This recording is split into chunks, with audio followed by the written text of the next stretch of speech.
I would now like to talk about what we call church discipline. Sounds a pretty frightening name, really. And my subheading is Don't Be a Diotrephes. So the church needs oversight. And people sometimes talk about just staying at home or having a little group. And they don't have it set up like the Bible says they should. So maybe number one point, in our daily life as a Christian, we need to be part of the church. All the parts of the body of Christ should be in place. So let's read a little bit about that as the scriptures lays it out. First of all, in 1 Corinthians chapter 12, now ye are the body of Christ, and members in particular. God has set some in the church, first apostles, secondary prophets, thirdly teachers, after that miracles, then gifts of healing, helps, governments, diversities of tongues. As we know, there are 9 special gifts of the Spirit, and then there are ministry gifts like being an apostle or a pastor. But here we see they're sort of all a little bit mixed up together. But what he's making the point is that the body of Christ got lots of bits and pieces that need to be there if you're part of God's church. And going to Ephesians chapter 4, he gave some apostles and some prophets and some evangelists and some pastors and teachers for the perfecting of the saints, for the work of the ministry, for the edifying of the body of Christ. That's what they're there for. That's how it should be. You should be, if you're a member of the Church of God, you should have a pastor that is interested in your well-being. You should have an oversight that's there for, as it says there, for the work of the ministry, for the edifying of the body of Christ. In 1 Peter chapter 5, the elders which are among you I exhort, who am also an elder and a witness of the sufferings of Christ, and also a partaker of the glory that shall be revealed, says to the oversight, feed the flock of God which is among you, taking the oversight thereof, not by constraint, but willingly, not for filthy lucre, but of a ready mind. Neither be lords over God's heritage, but be examples to the flock. And when the chief shepherd shall appear, you shall receive a crown of glory that fadeth not away. So what we do, a bit like being a parent, you need to have a balance between discipline and love. If it's all discipline, it's a very unhappy church. If it's all love, then everything's allowed, and that doesn't work either.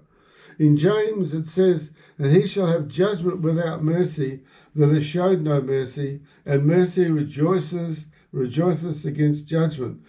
A bit of a frightening verse, this one. So if you're in the oversight and you're dealing now and again and making a judgment, somewhere there you've got to get a balance with mercy. If you never show mercy, it says here, then when we stand before the Lord, we expect mercy. We won't get any mercy. And then it says the New Testament way more than the Old Testament way is mercy rejoices against judgment. It was almost like the Old Testament was judgment rejoiced against mercy. Judgment first. Just one little story I remember that made me realise that people now and again sort of don't realise that they're dying spiritually, and they've sort of fallen out with their local church, and they've gone off and they're doing their own thing. But I remember the story of Douglas Bader, who lost his legs in a plane crash, and one day he was dying in hospital, and some nurses were making a lot of noise, and the matron said, there's a man dying in that room. And he realised it was him, and while he was just fading away, there was no pain. But the moment he started to fight for his life, he lost his 2 legs, all the pain came. But as we often say, without pain, there's no gain. He survived, became a famous ace pilot in the Second World War. Sometimes we're fading away in our walk, and we don't even realise it because we've sort of taken a wrong move. Also, good advice, just grabbing an example of good advice, was when Solomon died and Rehoboam, his son, took over. And I'll just read what it says in the Word. Thy faith, Solomon, made a yoke grievous. This is the people went to Rehoboam, saying, we want a better deal. Now therefore make thou the grievous service of thy father and his heavy yoke which he put upon us for lighter, and we shall serve thee.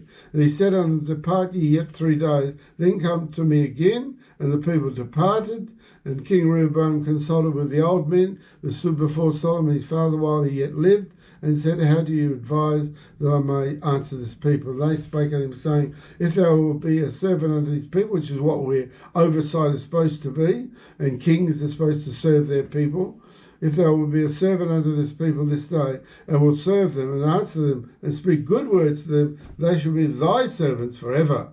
There's wisdom here. And the king answered the people roughly, because there was advice taken from the young people, and I'll read just what they said. And they forsook the old men's counsel that they gave him, and spake to them, to the people, after the counsel of the young men, saying, My father made your yoke heavy, and I will add to your yoke. My father also chastised you with whips, but I shall chastise you with scorpions.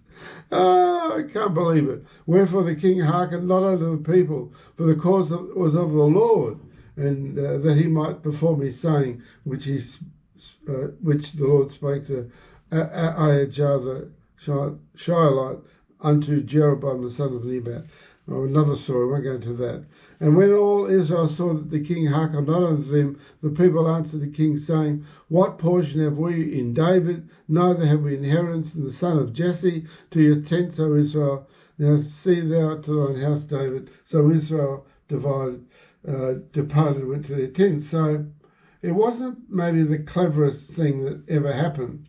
And we know there that immediately the house, Rehoboam lost the support of the 10 tribes. But as it said, it was of the Lord. Let's go back to the New Testament. Let the elders that rule well be counted worthy of double honour, especially they who labour in word and in doctrine. For the scriptures say, If thou shalt not muzzle the ox that treadeth out the corn, and the labourer is worthy of his reward. So it's, when you remember the oversight, it's humbling. You've been likened to an ox. But thinking that if you muzzle the ox and he'll die, you're trying to make him work, you won't give him anything to eat. And the same with a labourer. If you don't pay him, he won't work. Now, in Acts chapter 5, I want to read a couple of stories about the word, and particularly emphasis on the word obey, because now and again you get oversight. You'll get to the point where you say, you've got to obey me. And it's not scriptural put that way. And in Acts chapter 5, when Peter and the other apostles were told they couldn't preach in the name of Jesus, Peter came back and said, we ought to obey, and that particular word, that Greek word there, means to obey like a ruler or a superior, rather than men. We ought to obey God rather than men. That really means obey. You should do exactly what they say. And later on in the same chapter in Acts 5, and we are witnesses of these things, and so also is the Holy Ghost, whom God hath given to them that obey him and obey God. So number one person we've got to obey is God. And any time there's a contradiction between anybody, really, particularly the oversight, and the Word of God, then you go with the Word of God. Later on in Hebrews 13, there's a verse here that's quoted often by oversight where they want to totally dictate and control the flock. But just grabbing a couple of verses before we get to that verse, Hebrews 13, let brotherly love continue. Be not forgetful to entertain strangers. Remember them that are in bonds. Let your conversation be without covetousness. Remember them which have the rule. The word rule here means to lead or a leader, somebody you follow, over you, who have spoken unto you the word of God, whose faith follow. Consider the end of their conversation, their life. But the verse that is, I believe, is misused is in verse 17 of Hebrews 13, where it says, obey. Now that's a different Greek word. And this one means more to make friends or to persuade or to win over. Not this rigid, you must do what I say. Them that have the rule over you, and submit yourselves, for they watch for your souls, as they that must give account, that they may do it with joy and not with grief, for that is unprofitable to you. So there's we just got the word obey each time, and it sounds like you could just, right, you've got to do what I say. Well, that's not really, that doesn't work. As Peter had already stated many years before, we obey God rather than men. And then we see the verse after that in Hebrews 13 says, pray for us that we trust that we have a good conscience in all things, willing to live honestly. So, do you have a favourite pastor? You most probably do. He's mostly the pastor that hasn't had to deal with some of your issues. And you like him because he's never told you off, if I can put it that way. So now and again, when I have somebody come up to me and say, "You're my favourite pastor," I cringe a little bit because I know straight away that maybe I've never ever had to deal with them as maybe I should have. So, I guess our simple statement is you obey them that quote the scriptures. Now, we've got the story of this man Diotrephes, and I start by saying, don't be a Diotrephes. So John, in 3 John, writes about this guy. And I write unto the church, but Diotrephes, who loveth to have the preeminence. He wants to be the top banana, he wants to be number one. Among them, he receiveth us not, he rejects our hospitality. Wherefore, if I come, I will remember his deeds, which he doeth, prating. The word there means to accuse falsely with malicious words. Among those, with other meaning, it means wicked, evil, bad. And you keep reading. Against us with malicious words, and not content therewith, neither doth he himself receive the brethren, and forbiddeth them that would, and cast them out of the church. A big weapon overused sometimes by the oversight. If you disagree with me, you're out of the church. Now, to cast somebody out of the church is a big thing. They really would have had to do something that is offensive to God, not to the pastor.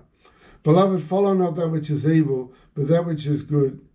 He that doeth good is of God, and he that doeth evil hath not seen God. So the old thing that Jesus said, you'll know them by their fruits. So this guy Diotrephes, he really got beyond himself. And John had written to this guy called Gaius, and Gaius had been hospitable to people like Paul and Silas and Barnabas when they travelled. And he suffered because of this guy. And in the end, John said, no, what you're doing, just keep on doing it. So I can go to the book of Philippians. It says, therefore, my brethren, dearly beloved and longed for, my joy and crown, so stand fast in the Lord, my dearly beloved. I call this my peanut butter verse, where he lays it on really thick, like I do with peanut butter. So what is it? This is how the oversight should feel and be as the flock. That's so important to him. Wherefore, I'll read it again. Therefore, my brethren, dearly beloved and longed for, my joy and crown, so stand fast in the Lord, my dearly beloved. So you want that sort of compassion coming from your oversight. I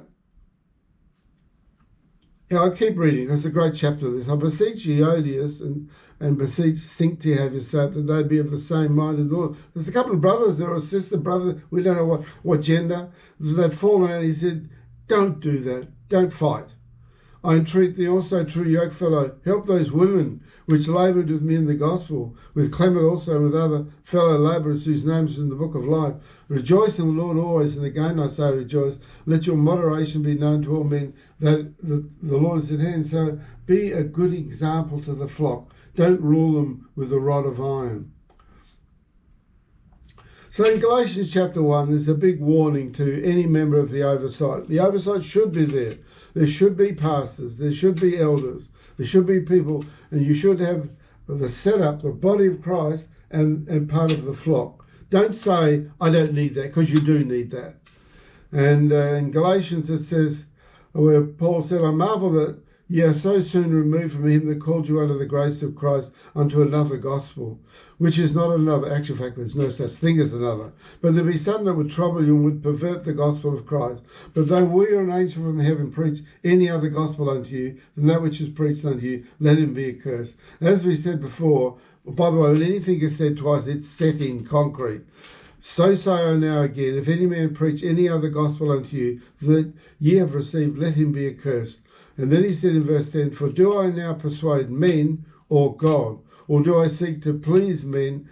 For if I yet please men, I should not be the servant of Christ. So we preach the gospel before God, not to please people. If we do that, we've really missed out. And we do it with an open conscience. We want God to listen to what we're saying. And when we're dealing with people, yes, we have to lead. We have to instruct. Now and again, we have to do something that's not nice. But above all, we do it before the Lord. We get that, hopefully, that balance between judgment and mercy. So oversight is important. Church discipline is important. But loving the brethren is also exceedingly important.